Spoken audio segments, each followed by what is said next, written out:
আমাদের এই স্থায়ী যদি বাদ না হয়, আমাদের কিছুদিনের মধ্যে আমাদের সোনাপুর তো দূরের কথা, আমাদের পাহাড়ে যাইতে হবে। আজকে আমি বলতে চাই যে কুড়িগ্রাম থেকে চিলমারি পর্যন্ত যদি স্থায়ী বাদ হয়ে যায়, আর আমাদের এই আমাদের রৌমারী পূর্ব এলাকায় কেন বাদ হচ্ছে না? আমরা কি সরকারকে খাজনা দেই না জমি জমার? আমরা কি বসতবাদী? আমরা কি সেই টেকসই আমরা কি সেই ট্যাক্স দেই না?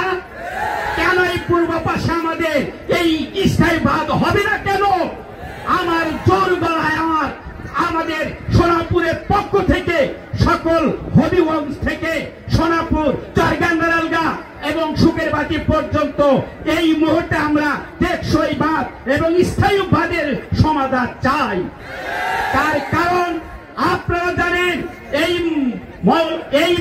এই নদীতে যখন ভাঙ্গন শুরু হয় তার আগেই সেই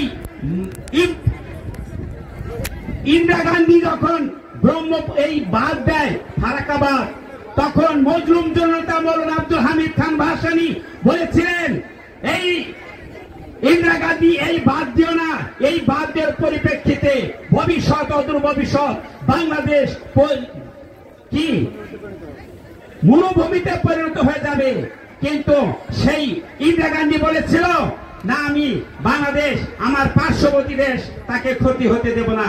আমার মৌলানা আব্দুল হামিদ খান ভাসানী বলেছিলেন, আমি তোমার দাদার সাথে রাজনীতি করেছি, আমি কিছু বুঝি, আমার কথা যদি বিশ্বাস না হয় তুমি আমেরিকা থেকে নয় চীন থেকে ইঞ্জিনিয়ার এনো, আইনা পরীক্ষা করে দেখো দেন অদূর ভবিষ্যতে বাংলাদেশ এই মরুভূমিতে পরিণত হবে। আজকে তাই হচ্ছে না? তাই উত্তর থেকে দক্ষিণে এই পানি যাইতে হবে না? যাইতে অবশ্যই দিতে হবে।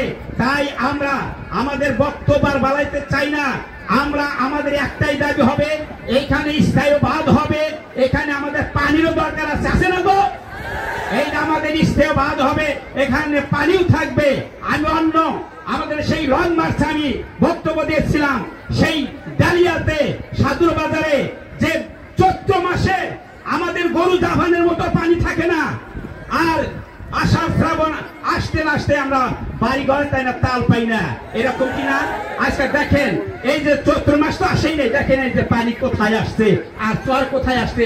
ওই পাড়ের মানুষেরা গরু ছাগল কোথায় যাবে? পানি থাকবে না। তাই আমাদের পানিরও দরকার।